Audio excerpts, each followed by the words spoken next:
Salut les gars, bienvenue dans l'arena. Allez, c'est parti.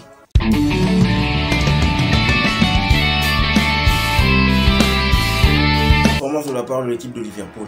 Liverpool plus fort que Man City. Klopp plus fort que Guardiola. J'étais en train de le dire précédemment. Liverpool, c'est un club sur le standing international. Je vous assure, ce soir, Liverpool a dompté Manchester City. Et j'étais en train de le dire, Man City, ils ne se sont pas encore trouvés. Man City ne se sont pas encore trouvés par rapport à la qualité qu'ils ont, par rapport à ce qu'ils regorgent comme secteur offensif. Ils n'ont pas encore trouvé les automatismes par rapport à Liverpool. Liverpool a essayé de bien gérer Manchester City. Liverpool a contrôlé le match. Et quand vous regardiez, le Liverpool circulait très bien la balle. Il y avait un certain rythme entre les lignes d'attaque et le milieu et l'attaque, vice versa. C'est que ça donnait quelque chose de répondant. Ça donnait quelque chose de bon à voir et à regarder. Parce que à Liverpool, sérieusement, ils nous ont sorti une performance du standing international. Et je le répète encore, parce que Liverpool, cette saison, ils ont envoyé un message. Ils ont envoyé un message très riche de Liverpool. Je me disais que Liverpool pourra, n'est-ce pas, rivaliser avec Manchester City. On a eu la réponse aujourd'hui. Les gars, on a eu la réponse, parce qu'on a eu la réponse aujourd'hui. Ils nous ont répondu favorablement. Ils nous ont répondu d'une manière concrète. Pourquoi? Parce que Klopp a performé ce soir. Klopp a performé ce soir. Liverpool s'est vraiment trouvé dans tous les compartiments. Dans tous les compartiments. Il y a eu quelques déchets, il y a eu quelques bémols, mais c'est vrai, ça reste une équipe. Mais Liverpool, ils ont bien préparé la pré-saison, ils ont bien fait. Leur tournée a été vraiment prolifique. Raison pour laquelle on a vu aujourd'hui une performance extraordinaire. Une performance extraordinaire. Le stade plein. Les spectacles y étaient. Les 22 acteurs nous ont produit un bon football, un beau football. J'ai décrypté le match de Erling Haaland. J'étais en train de le dire. Erling Haaland doit se trouver. Erling Haaland doit essayer de s'intégrer au sein de cet effectif de Manchester City. Parce qu'ils vont jouer pour lui.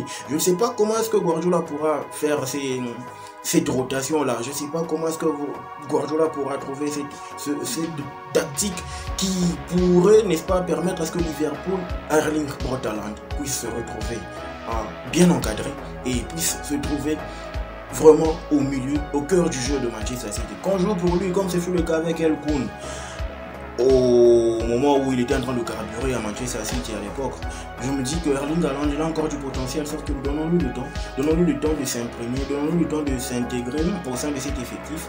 Julian Alvarez également. Julian Alvarez sorti à quelque chose de bon. Il a quelque chose de bon. Sauf que quand tu regardes, il y a encore des déchets. Il ne s'est pas encore rendu compte qu'il est en train de jouer à Manchester City. C'est sa première expérience en Europe. C'est sa première expérience au haut niveau, surtout en Europe. Pour ne pas dénigrer le championnat argentin. Sauf que là, il joue dans un club qui a des standings, dans un club qui a des objectifs, qui a des gros calibres en matière d'objectifs, en matière de performance, en matière de management. C'est pas vraiment River Plate, c'est Manchester City. Il doit se trouver. Donc Erling Haaland, Julian Alvarez, ces deux recrues, ils doivent se trouver comparativement aux autres. Je me dis, ça va être quelque chose. Revenons sur le match de Trent Arnold. Le gars, il s'est vraiment trouvé avec terrain. Ils se sont vraiment trouvés. Ils ont bien combiné jusqu'à apporter le but. Le but était superbe. Quel but! Quel but de Trent Arnold! Quel but de Tar, comme on l'appelle. Trent Alexander-Arnold. Quel but! Ce garçon, il a du génie dans ses pieds. Il a du génie dans ses pieds. C'est vrai, défensivement, ça grimpe, mais offensivement, c'est vrai, il peut te faire des merveilles. Il peut te faire des merveilles. Il peut te faire des merveilles. Et aujourd'hui, j'ai été ébloui par son match. J'ai été ébloui par son match. Le gars nous a sorti une top performance. Il a performé dans ce match-là. Jusqu'à avoir ce but. Ah non, sérieusement. Les gars, je me dis, Liverpool, ah non, sérieux, son milieu, son attaque, ah non, sérieusement, ils vont nous produire quelque chose, ils vont nous donner quelque chose. Par rapport à ce que je suis en train d'entrevoir, je vois l'équipe de Liverpool titiller Manchester City. Et, signalons-le, l'année dernière, ils étaient coude à coude jusqu'à la dernière journée. Je pense qu'on est bien reparti pour revivre encore ces ces séquences-là, hein, ces performances de ces deux équipes. Ah, ils ont déjà mis la barre très haute, hein, parce que, sérieux, ils ont déjà mis la barre très haut, parce que là, franchement, c'est lui qui viendra emboîter le pas de Liverpool et de Manchester City. Sérieusement, il faudrait qu'il ait du grand, parce que, sincèrement, je ne vois pas une équipe performer comme Manchester City ainsi que Liverpool cette saison en première ligue. Cette saison en première ligue, ça va être dur. Ça va être dur de la part des deux équipes. Ça va être dur de la part des équipes qui viendront, n'est-ce pas, titiller ces deux équipes, Liverpool et Manchester City. C'est vrai, derrière, sérieusement, Guardiola doit faire mieux. Guardiola doit faire mieux. Qu'il trouve quelque chose qui pourra mettre Erling Braut Haaland dans les meilleures conditions afin que ce garçon puisse éblouir, puisse exceller, puisse aller de l'avant, puisse donner le meilleur de lui-même. Parce que c'est vrai, cette histoire de possession et Mahrez qui garde trop la balle. Mahrez garde trop la balle, sérieusement. Il doit libérer la balle. Il doit faire en sorte que l'autre se trouve vraiment dans de très bonnes conditions. Erling Haaland, c'est un talent pur, on ne peut pas en douter. On peut pas douter. Ce soir, c'était un match entre Erling Haaland et ainsi que Darwin Nunez. Darwin Nunez, il a commencé sur le banc. J'étais en train de l'attendre sérieusement. Il a essayé de répondre présent, mais je me dis, il doit faire mieux devant le but. Il doit être plus clinique, plus fluide devant le but, parce que au niveau, ça pardonne pas. Moindre pépin. Les occasions, on les ramasse pas. Les occasions, on les crée, il faut qu'on les concrétise. Et sur cette action, un face à face à Ederson, il n'a pas su concrétiser l'action. Il n'a pas su mettre de tout son savoir sur cette action-là. Sinon, on compterait but. Sinon, on compterait le but. Sinon, sérieusement, Darwin Nunez, il doit faire quelque chose. Il doit apprendre, il doit performer. Raison pour laquelle, juste après son raté, il y a eu Klopp qui a essayé de lui reposter en disant vas-y, ça va aller. Il faut encore performer au niveau. Les amis, de l'autre côté, Chelsea est en train de préparer calmement son début de championnat. C'est vrai, la pré-saison n'a pas été vraiment topissime, hein. Les fans ont vraiment tonné ça et là par rapport à la qualité du jeu produit aux États-Unis lors de la prépa. Et on se dit, Chelsea doit quand même faire mieux. Mais ils ont quand même répondu présent face à l'Udinese. L'Udinese qui n'est pas une petite équipe, hein, en Italie, bien que ces dernières années ça tangue un tout petit peu, mais l'Udinese c'est quelque chose, c'est une équipe qui a vraiment eu un nom. L'Udinese qui a performé, qui a formé bien en usé, je dirais bien préparé le retour de la Barclays English Premier League. Et frère, en donnant aussi quelques détails, je me dis Kai Havertz. Sérieusement, si Chelsea comptait encore sur Kai Havertz pour mener son attaque, ça va être dur. Les gars, ça va être dur, je vous assure, ça va être dur. Kai Havertz, il est en train de me décevoir un tout petit peu parce que Kai Havertz, c'est... Je me disais, sa patte gauche, il a une patte gauche incroyable, il a une patte gauche magique. Mais je me dis, pourquoi est-ce qu'il ne peut pas prendre conscience qu'il est en train de jouer dans un grand club? Là, on dirait qu'il est nonchalant, il est un peu laxiste dans ses actions, je ne sais pas. Je ne comprends pas comment est-ce qu'il joue avec toute cette insouciance, toutes ces insouciances. Mais je me dis, pourquoi est-ce qu'il ne met pas cette insouciance-là dans la transformation des buts? Sérieusement, il doit faire mieux, et jouer au rythme du collectif, il doit faire mieux sur cette action-là. Sérieusement, il doit faire mieux. Mount a prouvé encore une fois que c'était lui l'âme de l'équipe. C'était lui l'âme de l'équipe. Mais c'est Mount, cette saison, il est là pour améliorer son ratio, sa performance, ses perfs durant toute cette saison. Et il a performé. Durant la pré-saison, le gars, il est vraiment plein dedans. Il a donné le meilleur de lui-même. Et je vous assure, Mason Mount cette saison, les gars, tenons-nous prêts parce que Mason Mount, c'est quelqu'un. Il vient vraiment performer. Il vient pour donner le meilleur de lui-même. Et pour prouver à la face du monde que ce garçon, il est une légende en devenir. Il est une légende en devenir. Il est en train d'emboîter les pas de Frank Lampard, de Joe Cole, ces milieux anglais qui ont carburé au sein de l'équipe de Chelsea. Oh, N'Golo Kanté, c'est le Van Dijk de Chelsea, le Messi de Chelsea, le Steven Gerrard de Chelsea. Il est tout pour Chelsea. Quand N'Golo Kanté est content, quand N'Golo Kanté est heureux, Chelsea est heureux. Et quand Chelsea est heureux, Chelsea performe. Et quand Chelsea performe, Chelsea gagne du trophée. C'est ça, c'est ce que donne N'Golo Kanté à l'équipe de Chelsea.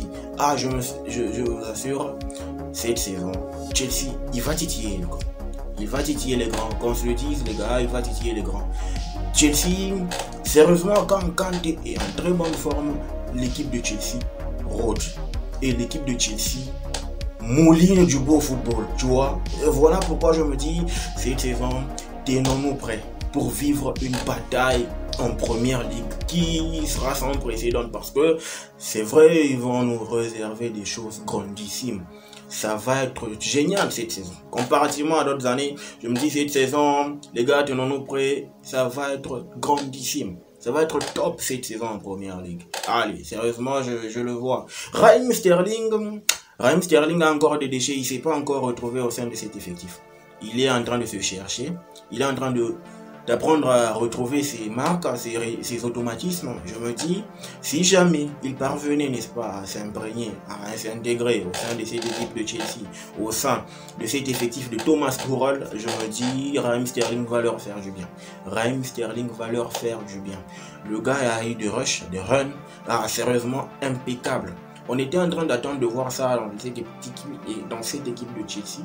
C'est vrai que ces derniers temps, Chelsea était encore malade par rapport au départ de Eden Hazard. Ils n'ont pas encore su remplacer valablement cette légende de Chelsea qu'est Eden Hazard. Je me dis, avec la venue de Raheem Sterling, on a eu la chance. Il va nous reproduire les choses qu'il reproduisait au sein de l'équipe de Manchester City. Il ne sentait pas vraiment cette confiance que dégageait Guardiola par rapport à son égard. Mais je me dis, si Thomas Tuchel parvenait à lui mettre, à lui créer un environnement dans lequel il pourra vraiment bien s'exprimer, l'équipe de Chelsea tirera beaucoup plus de Raheem Sterling. De l'autre côté, le capo a bien répondu présent, le capo de l'équipe du Sénégal. Le capo de l'équipe du Sénégal, c'est vrai, top performance de la part de ce guerrier. Oui, c'est un gars indé, tu vois, ça c'est un gars indé, c'est un gars fort. Kalidou Koulibaly a des tacles sensationnels. Je me dis, le QI de la défense actuelle de Chelsea, sérieusement, ça fait rêver. Tu as Thiago Silva d'un côté, Kalidou Koulibaly de l'autre, et un petit Titi qui apprend à leur côté. Je me dis que sérieusement, ces gens-là, ils vont performer au sein de l'attaque de la défense de Chelsea. Et attendons voir ce que nous réserve, n'est-ce pas, les 5 premiers matchs de la première ligue pour voir où en sont Liverpool, Manchester City ainsi que Chelsea. Parce qu'ils ont fini dans les 3 premiers la saison précédente. On les attend encore au tournant pour voir ce qu'ils vont nous donner cette saison. Voilà. Les gars, de l'autre côté, Manchester United, comme d'habitude, ces derniers temps, face au gros, ça cravache un tout petit peu. Manchester United a perdu face à l'Atlético de Madrid, but marqué par Joao Félix. Joao Félix, ce garçon, je me dis, c'est sincèrement, on dirait que l'Atlético cette saison n'a pas perdu face à Manchester United. Manchester United n'a pas gagné face à l'Atlético de Madrid. Vivement le retour de Cristiano Ronaldo, qui les aide un tout petit peu en attaque parce que ça ne va pas du tout. Ça ne va pas du tout. Ça ne va pas du tout. Ça ne va pas du tout. Ben, le gars, il a promis qu'il reviendrait. Hein. Il va venir jouer pour l'équipe de Manchester United. C'est vrai, c'est officiel. Bon, quand bien que dans le football, il y a encore des surprises, mais il a quand même promis. Donc, je me dis, Manchester United doit faire mieux dans ces matchs parce qu'on est là vraiment à la porte de la première ligue. On est à la porte de la première journée. Et je me dis, Manchester United, gérez-vous, les gars, parce que vous avez du pain sur la planche, hein, ça vous attend. La première ligue va dîner, hein. La première ligue sera là, vous attend de pied ferme. Les gars, je me dis de l'autre côté, il y a encore quelqu'un qui est en train de carburer. Gabriel Jesus, ça fait 7 buts, n'est-ce pas, durant la prépa. Le gars, il est affamé. Il a faim, il se sent en confiance. Il joue de manière joyeuse, tu vois. Le gars, il s'exprime, il se dit, je suis dans une équipe qui m'accepte tel que je suis. Oui, qu'on se le dise, hein. Je suis dans une équipe qui m'accepte tel que je suis. Je dois donner le meilleur de moi-même. Effectivement, il y a le jeu aujourd'hui, ce soir. Aujourd'hui, il a donné du fil à retordre à l'équipe de Séville. C'était pas une équipe bis de Séville, hein. Il y avait Bono dans les perches, hein. Dans les perches, il y avait Bono. Je me dis, Gabriel Jesus avec Arsenal cette saison. Les gars, tenons-nous prêts parce que il va nous sortir des masterclass presque toutes les semaines. À l'allure où vont les choses, on me dit Gabriel Jesus qui va nous donner quelque chose de sensationnel cette saison. Je le sens et je suis en train de l'espérer. Pourquoi? Parce que un Brésilien carburé en première ligue du côté de Arsenal, c'est quelque chose, hein, parce que ça fait vraiment longtemps qu'un Brésilien a carburé au sein de l'équipe d'Arsenal. Ça fait longtemps, hein, surtout son duo avec Gabriel Martinelli. Waouh! Ce garçon, c'est un talent exceptionnel. C'est un talent exceptionnel. Les Gunners, c'est exemple. Les gars, tenons-nous prêts. Faisons attention à l'équipe d'Arsenal, parce que l'équipe d'Arsenal cette saison, elle vient pour tout casser. Les gars, dites-moi en commentaire ce que vous en pensez, tout en continuant de remplir l'arène. Remplissons l'arène en s'abonnant encore plus, parce que cette saison, on espère vivre du spectacle. On est dans le temple du spectacle, n'est-ce pas les gars? Allez, ciao!